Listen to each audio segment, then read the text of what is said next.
Good afternoon এইস কিচেনের বন্ধুরা, আজ আমি বানাবো বেলের শরবত। বেলের শরবত বানানোর জন্য এখানে আমি নিয়েছি একটি পাকা বেল। কচি বেল এবং পাকা বেল দুটো বেল দিয়ে শরবত বানানো যায়। সবসময় চেষ্টা করবেন পাকা বেল দিয়ে শরবত বানাতে। আর সাথে 500 টক দই নিয়েছি, আর এখানে নিয়েছি বেশ কিছুটা কিশমিশ, কাজু বাদাম আর ছোট বাটির হাফ বাটি মিশ্রি। প্রথমে বেলটাকে ফাটিয়ে বেলের ভিতরের শাঁসগুলো একটা বাটিতে তুলে নিয়েছি। বীজগুলো আলাদা করে নেব।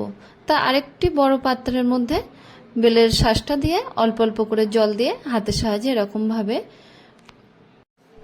চটকে বেলটা লিকুইড করে নিচ্ছি। দেখুন, এরপরে একটা ছাঁকনি দিয়ে সুন্দর করে ছেঁকে নিচ্ছি। এতে করে বেলের দানা এবং আঁশ যেগুলো সেগুলো আলাদা হয়ে যাবে। সবসময় চেষ্টা করবেন মিক্সিতে না দেওয়ার জন্য। এতে করে বীজটা পেস্ট হয়ে গিয়ে শরবতটা তিতো হয়ে যাওয়ার ভয় থাকে। এই জন্য সবসময় হাতে করার চেষ্টা করবেন। এরপরে 500 টক দই ব্লেন্ডার জারের মধ্যে দিয়ে আর তার সাথে দিয়ে দিচ্ছি অল্প পরিমাণে মিশ্রি, কিশমিশ এবং কাজু বাদাম, আর অল্প বিট লবণ, 3 থেকে 4টা গরম মশলা, অল্প পরিমাণে সবগুলো দিয়ে বেশ ভালোভাবে একটা মিহি পেস্ট করে নেব।